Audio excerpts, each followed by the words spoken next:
తెలంగాణ ప్రభుత్వం 50% పైచిలకు ఆర్టీసీ ధరలు పెంచడం, సామాన్య విద్యార్థులకు చిన్న చిన్న ఉద్యోగాలు చేసుకునేటటువంటి వారికి, అదేవిధంగా మెట్రో ధరలు పెంచడం, దానికి అనుబంధంగా ఉన్నటువంటి ఎంఎంటీఎస్ ధరలు పెంచడం అన్నది నిజంగా కూడా దారుణం.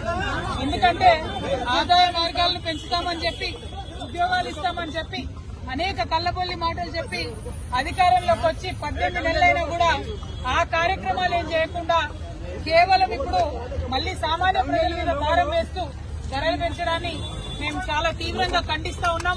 ఇవాళ అందుకోసమే బస్ భవన్ దగ్గర ధర్నా చేయడం జరిగింది.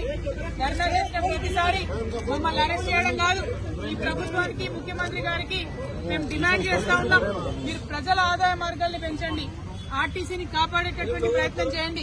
ఇంతకుముందు కేసీఆర్ గారు ఆర్టీసీకి ఎట్లయితే ప్రభుత్వం నుంచి నిధులిచ్చి కాపాడిందో అట్లా చేయండి తప్పితే మీరు సామాన్య ప్రజల మీద భారం వేసి ఆర్టీసీకి ఆదాయాన్ని పెంచేటటువంటి కార్యక్రమాలు చేయడం శుద్ధ దండగా.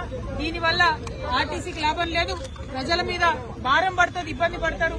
గ్రామీణ ప్రాంతాల్లో ఉన్న ప్రజలకు మరీ ఎక్కువ ఇబ్బంది అవుతుంది. ఇప్పటికే మహిళలకు ఇబ్బంది అవుతుంది, బస్సులు ఎక్కే పరిస్థితి లేదు, మగవాళ్లు టికెట్ కొనుక్కున్నా కూడా నిలబడే పరిస్థితి లేదు, కూర్చునే పరిస్థితి లేదు, నిలబడే ప్రయాణం చేయాల్సినటువంటి పరిస్థితి ఉంది. అటువంటి సందర్భాల్లో మీరు రేట్లు పెంచి ఎవరికి లాభం? కొన్ని రేట్లు పెంచితే కనీసం బస్సులు పెంచుతున్నారా?